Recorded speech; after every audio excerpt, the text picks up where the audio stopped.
Bonjour, bonjour, mesdames, mesdemoiselles et messieurs, que Dieu vous bénisse abondamment, chers frères et sœurs en Christ. Je suis votre humble serviteur, l'apôtre Steve Pitois, leader et fondateur des églises Résurrection et Vie aux Antilles, Martinique, également sur la France, en Bretagne particulièrement où nous sommes.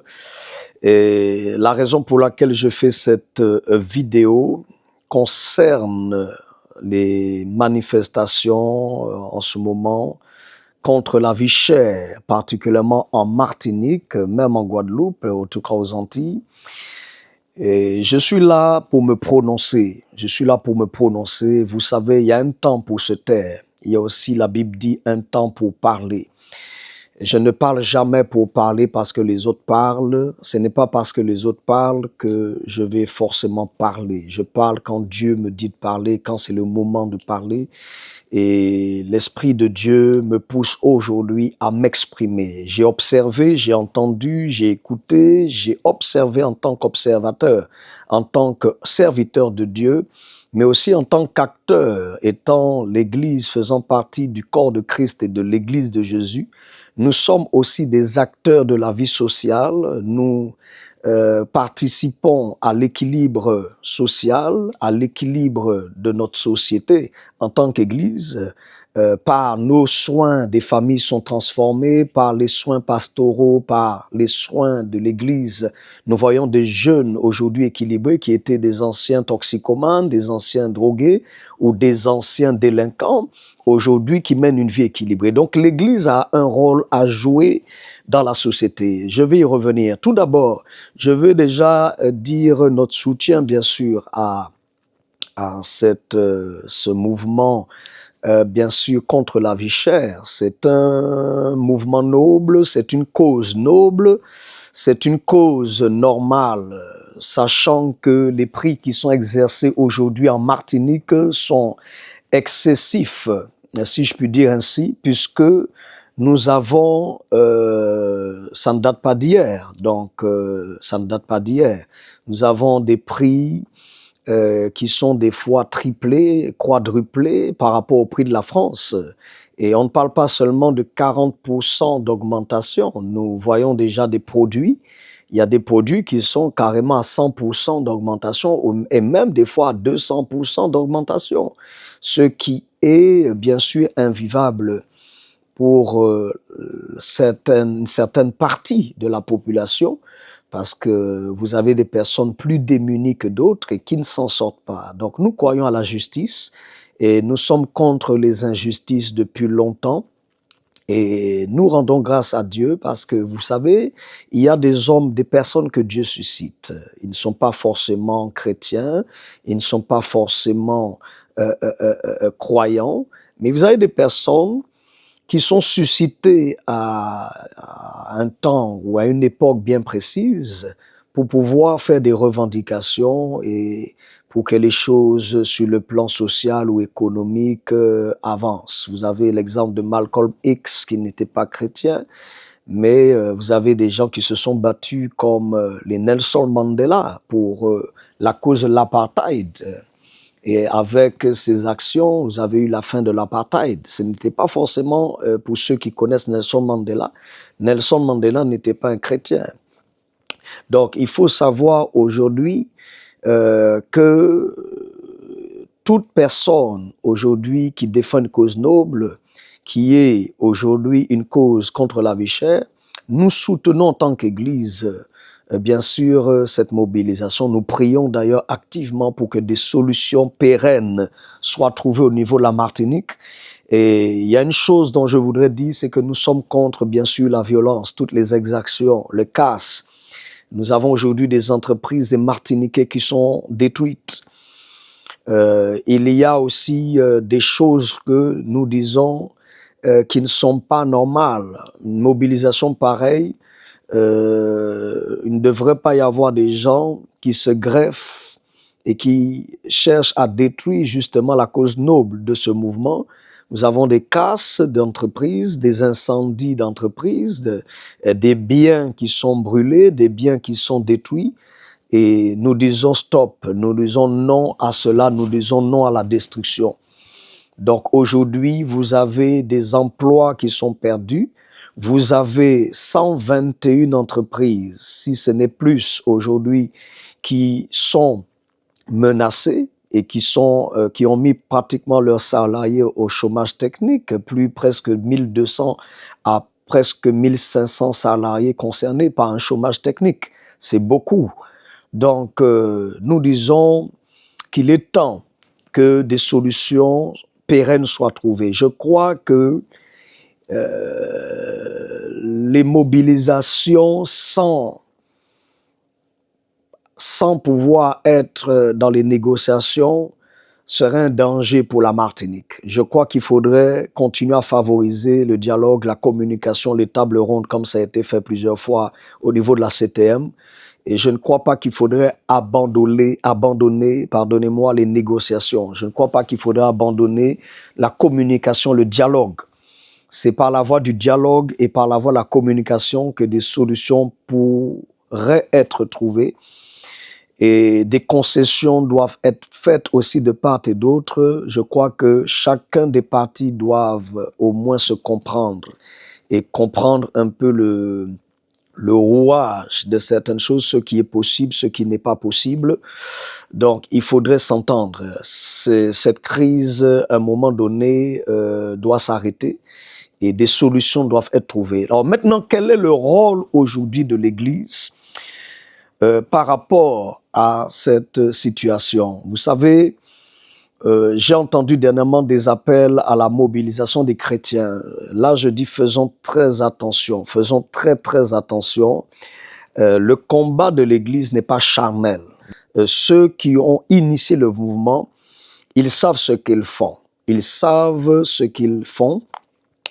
Et nous sommes là pour soutenir par le conseil, par aussi nos prières, que le Seigneur nous a laissé une parole, c'est que nous devons combattre le bon combat de la foi. Il y a des combats qui sont, pour nous les enfants de Dieu, le mauvais combat.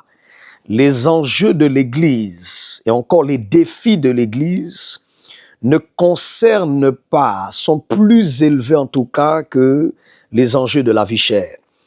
Non. Nous, en tant qu'Église, nous devons nous rappeler que notre rôle est de gagner les âmes au Seigneur, d'amener les hommes à revenir vers Dieu. Vous savez, il y aura toujours des crises, il y aura toujours des famines, il y aura toujours des choses qui ne vont pas dans la société. Et nous ne devons pas, en tant que chrétiens, nous alarmer. Nous ne devons pas nous inquiéter comme ceux qui ne connaissent pas Dieu. L'Église doit jouer son rôle de lumière du monde, de celle de la terre. Bien-aimés, ce n'est pas d'aujourd'hui que nous aidons les démunis. L'Église, souvent, on a travaillé avec les banques alimentaires. Même ceux qui ne connaissent pas Dieu connaissent les actions de l'Église. Je parle de l'Église corps du Christ. Nous avons souvent travaillé avec les banques alimentaires pour nourrir les plus démunis. Vous savez, certaines églises, beaucoup même d'églises en Martinique, qui depuis des années donnent des repas aux SDF, donnent de la nourriture aux familles défavorisées. Donc l'église quand même doit développer encore des actions en faveur de la société. Donc l'église a un rôle à jouer, pas seulement de prêcher la parole, pas seulement bien sûr de prier, mais nous sommes aussi sur le terrain. Nous avons aussi des personnes qui viennent dans nos églises, qui ont des fois des moments difficiles. Nous avons des fois des denrées alimentaires que nous proposons à des personnes.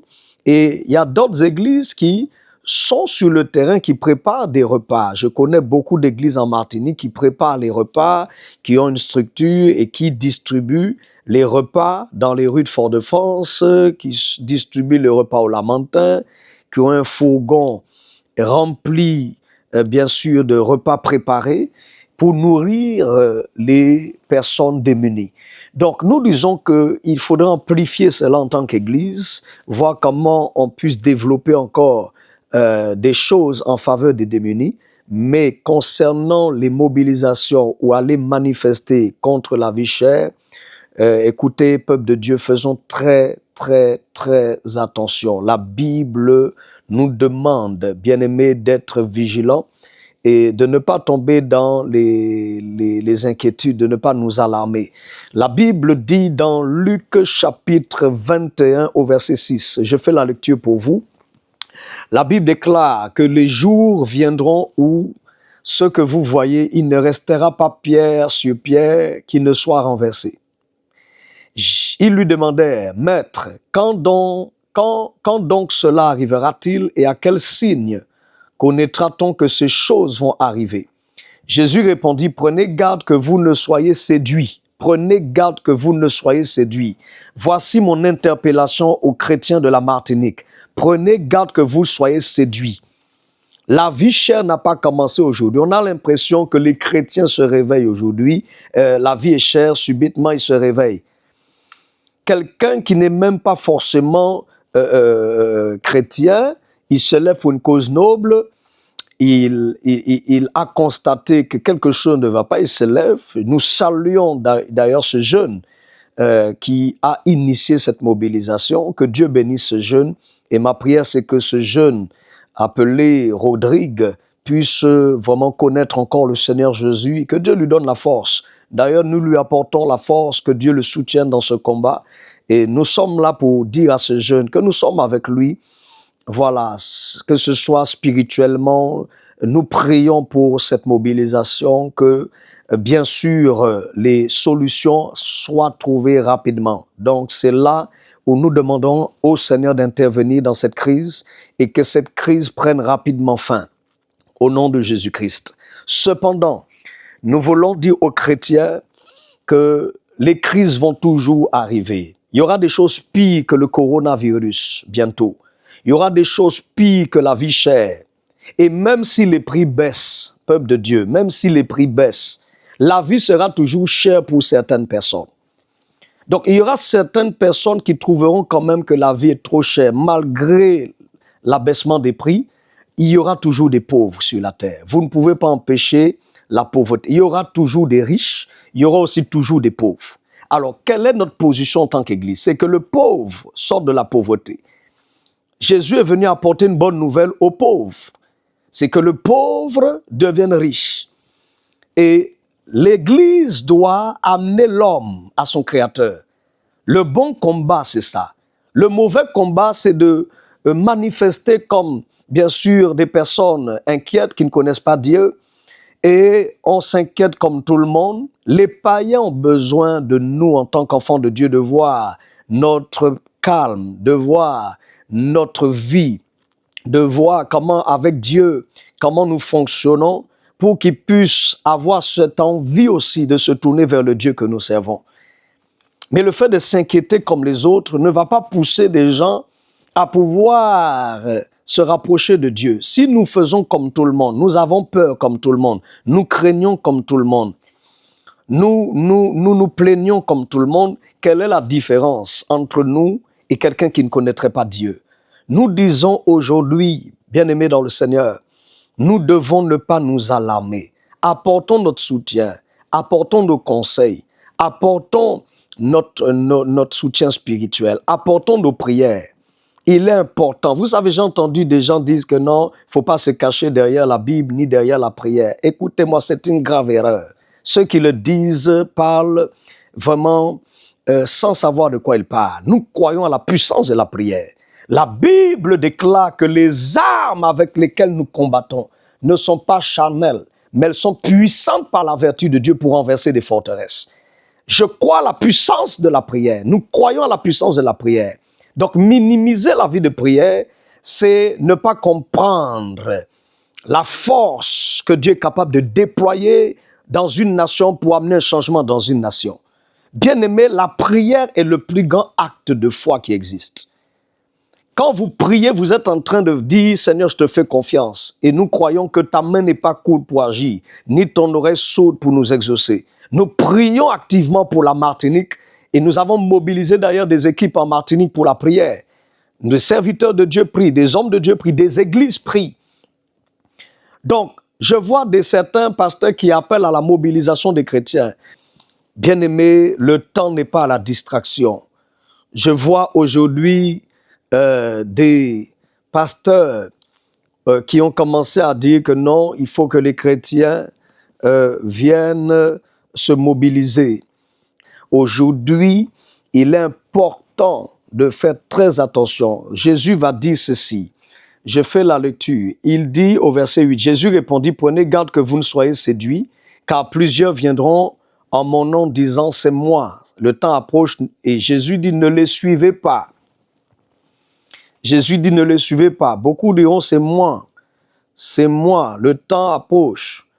Jésus va continuer au verset 9. Quand vous entendrez parler de guerre, de soulèvement, donc il y aura toujours des soulèvements sur la terre, des soulèvements contre la vie chère, des soulèvements contre la politique, des soulèvements contre les gouvernements, des soulèvements. Jésus dit, quand vous verrez des soulèvements, ne soyez pas effrayés. Il faut que ces choses arrivent premièrement, mais ce ne sera pas encore la fin. Ce ne sera pas encore la fin.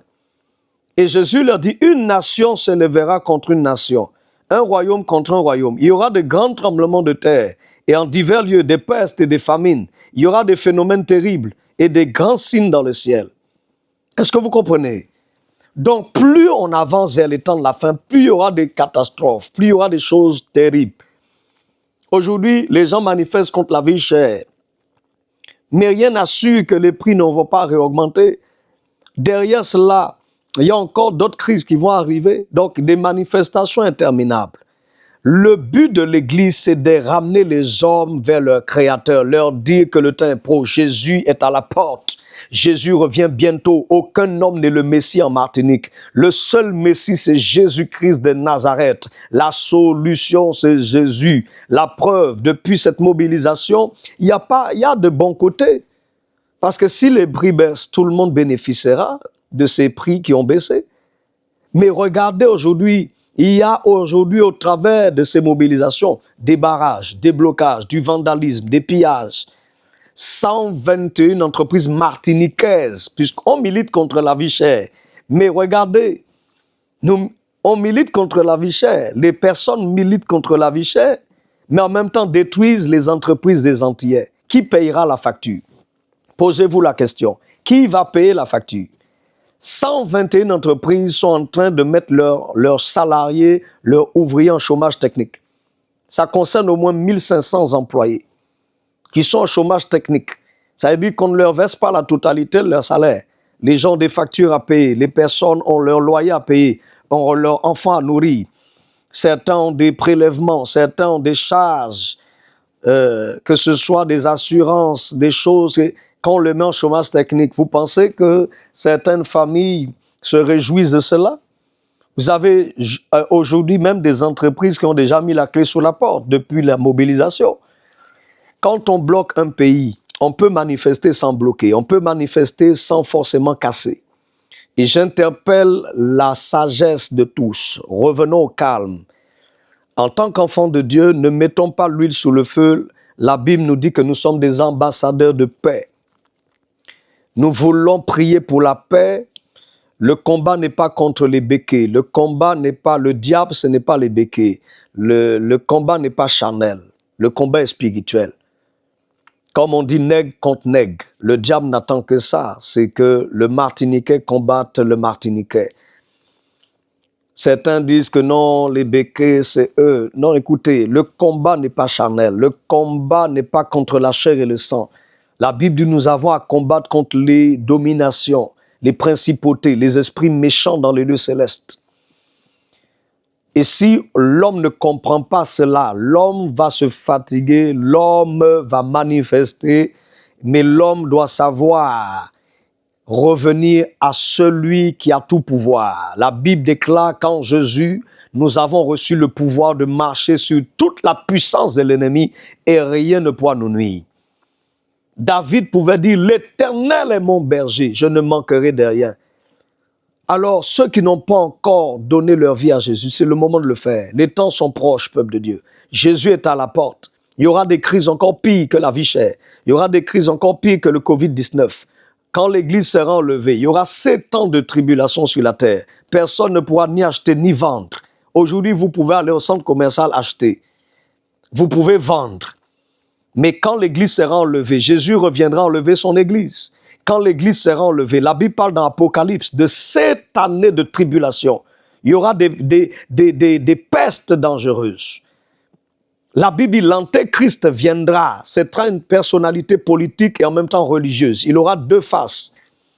Il va opérer dans le milieu religieux et en même temps dans le milieu politique. Et c'est cet homme-là qui va imposer la marque de la bête. Si quelqu'un n'a pas la marque de la bête dans son front, dans sa main droite, la Bible dit il ne peut ni acheter ni vendre. Donc, ce que les gens vivent aujourd'hui en Martinique, et pas seulement en Martinique, mais c'est partout dans le monde. Les gens vivent que le commencement des douleurs. La Bible dit, Jésus a dit, ce ne sera que le commencement. Quand vous voyez ces choses-là, les soulèvements, les famines, les guerres, les tremblements de terre. Regardez en France, comment les gens vivent des inondations. Les gens, des villes entières sont inondées, sont sous l'eau. En France, il y a des problèmes partout sur la planète Terre. Les temps sont mauvais. Donc nous disons aux hommes, tournez-vous vers votre Créateur. Revenez à Dieu. Je vous en supplie au nom de Jésus, en tant que serviteur de Dieu. Nous sommes là, nous prions pour vous, nous prions pour nos îles, nous prions pour la paix, la prospérité de nos îles. Mais nous disons qu'il y a des choses qui doivent arriver qu'on ne peut pas empêcher. Jésus a dit ces choses doivent arriver, ne vous alarmez pas, ne vous inquiétez pas comme ceux qui ne connaissent pas Dieu, ne vous alarmez pas comme les païens qui n'ont pas la foi en Dieu, ne craignez pas. Chers enfants de Dieu, faisons la différence dans nos îles, dans notre île la Martinique. Levons-nous en prière, soutenons le mouvement aussi, mais avec sagesse, donnons des conseils, parlons. Soyons des ambassadeurs de paix. Éteignons le feu quand il y a l'incendie. Ne mettons pas l'huile sur le feu. Ne commençons pas à dire nous aussi nous allons manifester avec un zèle qui n'est pas le zèle que donne l'évangile de paix. La Bible dit que prenez à vos pieds les chaussures du zèle. Nous devons être zélés pour la bonne cause qui est la cause de l'évangile. N'oublions pas, la vision de l'Église n'est pas des manifestations. La vision de l'Église de Jésus. Jésus a dit, allez, faites des nations des disciples, baptisez-les au nom du Père, du Fils, du Saint-Esprit, enseignez-leur. Nous sommes de ceux qui amenons l'homme vers son Créateur. Nous devons amener les gens à se convertir à Jésus. Jésus est le Messie. Il n'y a pas un homme qui soit un Messie en Martinique. Même ceux qui ont initié le mouvement, ce jeune, félicitations, et nous disons à ce jeune, plus force, plus force. Mais ce jeune n'est pas le Messie. Donc, il y aura toujours des problèmes. Le seul Messie, c'est Jésus-Christ. Jésus, Dieu n'est pas l'auteur des souffrances qu'il y a sur la terre, mais l'homme n'est que conséquent de ses actes. Ce qu'un homme sème, il le moissonne. Dieu a donné à l'homme le libre arbitre. Les hommes ont mis Dieu de côté. C'est pourquoi il y a les guerres, c'est pourquoi il y a les famines, c'est pourquoi il y a la pauvreté. Mais lorsqu'on revient à Dieu, Dieu, tout ce qui était déformé, Dieu ramène la forme à l'homme. Là où il y avait des déformations, là où il y avait le tohu-bohu, le chaos. Le diable vient mettre le chaos. Mais quand Jésus vient quelque part, Jésus vient mettre la paix, Jésus vient mettre l'ordre, là où il y a le désordre. La Bible déclare que le royaume de Dieu, c'est la paix, c'est la joie, c'est la justice par le Saint-Esprit. Et nous prions pour la paix en Martinique. Nous prions pour la justice en Martinique. Nous prions pour la joie. Nous prions pour que la Martinique retrouve sa prospérité dans le nom de Jésus-Christ. Nous prions pour les hommes politiques. Nous saluons le président de la CTM, Serge Letchimy, tous ceux qui travaille avec ce mouvement, cette association qui a initié cette mobilisation, tous les acteurs politiques, nous vous bénissons et nous prions que le Seigneur vous fortifie dans votre travail. Au niveau des tables rondes, continuez à parler, continuez à communiquer, continuez à négocier. Que le Seigneur vous aide à prendre les bonnes décisions. Je prie aussi pour les acteurs de la grande distribution, que Dieu leur donne la sagesse de pouvoir aussi prendre sur eux, et non seulement prendre sur eux, mais faire les efforts qu'il faut pour la baisse des prix. Rien n'est impossible. Si nous croyons à ce que nous faisons, nous pouvons trouver des solutions. Que Dieu vous bénisse et que la paix soit sur la Martinique. Nous prions pour ce pays, nous prions pour notre île, la Martinique, et nous croyons que c'est une épreuve qui rendra les Martiniquais plus forts. Donc, on peut traverser cette épreuve et ensemble, nous vaincrons au nom de Jésus-Christ. Le diable est sous nos pieds, Jésus-Christ est Seigneur. Nous proclamons le règne de Dieu sur la Martinique, le règne de Jésus-Christ sur la Martinique. Je bénis ce mouvement, je bénis cette association. Nous avons besoin de telles personnes qui se lèvent. Mais chacun son rôle. Chers chrétiens, chacun son rôle. Votre rôle, c'est de pouvoir conseiller, de pouvoir prier pour votre nation, de pouvoir poser des actions, chacun à son niveau, en faveur des démunis, en faveur des pauvres. Nous connaissons notre travail en tant qu'Église. Mais les autres personnes connaissent aussi leur job. D'autres connaissent leur rôle. Chacun son rôle. Ne n'empiétons pas sur le rôle de chacun. Ne cherchons pas à nous, comme si on se réveille, aujourd'hui la vie est chère. Chrétiens, c'est aujourd'hui que vous vous réveillez pour dire que la vie... Non, vous le saviez depuis et vous n'avez pas parlé. Maintenant, tout le monde veut parler. Oui, voilà, chacun est en train de surfer sur la vague. Non, non, non, il faut arrêter avec cela. Et voilà, laissons ces personnes être mobilisées et soutenons ces personnes, soutenons ce mouvement, soutenons aussi toutes choses par la prière. Demandons à Dieu des solutions et que des solutions pérennes dans le temps, des solutions durables soient trouvées au nom de Jésus. Donc, chers enfants de Dieu, soyez en paix. Ne vous laissez pas séduire. Les choses doivent arriver. Jésus revient bientôt. Donc, ne commence pas à dire, nous aussi, on va entrer dans les échauffourées, on va manifester contre la vie chère. Mes amis, vous finirez de manifester contre la vie chère, il y aura une autre crise qui viendra. Il y a d'autres crises qui arrivent. Jésus a dit, ces choses doivent arriver. C'est interminable. Le cœur de l'homme doit revenir à Dieu. Jésus revient, la terre périra. La terre est déjà en train de périr. La Bible dit, la terre souffre les douleurs de l'enfantement. Regardez comment, sur le plan social, économique, la dépravation des mœurs. Regardez, tout est en train de dégringoler. Regardez les guerres. Israël qui est l'horloge de Dieu. Quand vous voyez ce qui se passe en Israël, c'est l'horloge pour dire que Jésus est à la porte. Regardez comment on parle d'Israël tout le temps aux médias. Et Israël, Palestine, Gaza, Liban contre Israël, Vous voyez, l'Israël est l'horloge de Dieu sur la terre. Quand vous voyez Israël, c'est l'horloge. Jésus est à la porte, Jésus revient bientôt. Repentez-vous, Jésus revient. Toi qui n'as pas encore fait la paix avec Dieu, donne ta vie à Jésus. Jésus est le chemin, la vérité et la vie. Alors c'est votre humble serviteur, l'apôtre Steve Pitois. Nous vous aimons tous, nous vous bénissons. Et que la paix soit entre nous les Martiniquais. Ne nous divisons pas, soyons unis, aimons-nous. Voilà, aimons-nous, parlons-nous avec amour. Voilà. Panis a fait nègre contre nègre. Voilà, il faut arrêter, il faut sortir de ça. Le combat est spirituel. Le combat n'est pas contre l'homme.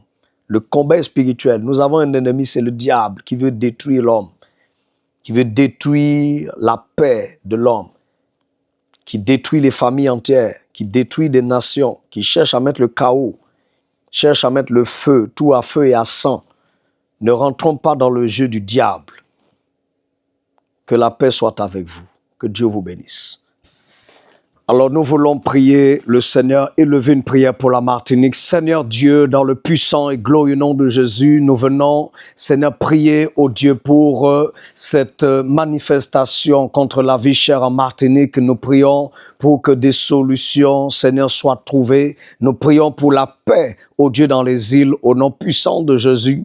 Nous prions pour un grand réveil, mon Dieu spirituel, au travers de cette situation. Seigneur, ramène les cœurs à toi, Jésus. Je prie que quelqu'un qui ne te connaissait pas encore, Seigneur, ô Dieu, qui se préoccupait concernant ces événements, mon Dieu, qui se passent non seulement en Martinique, mais partout dans le monde. Nous prions, Seigneur, que tu te révèles aux hommes. Ramène les hommes à toi, Jésus, en Martinique, en Guadeloupe. Nous proclamons et prophétisons le réveil dans les îles, car ta parole parole déclare, ô Dieu, que les îles entières espéreront en l'Éternel. Les îles entières espéreront en l'Éternel. Nous prions, Seigneur, ô Dieu, pour les acteurs de la CTM, les acteurs politiques, les acteurs de la grande distribution, les acteurs économiques et sociaux, les associations qui se mobilisent pour ce mouvement. Nous prions que des solutions, Seigneur, ô Dieu, soient trouvées rapidement. Mais, Seigneur, ô Dieu, la compréhension dans les cœurs, que tout esprit de division, de désordre, de violence,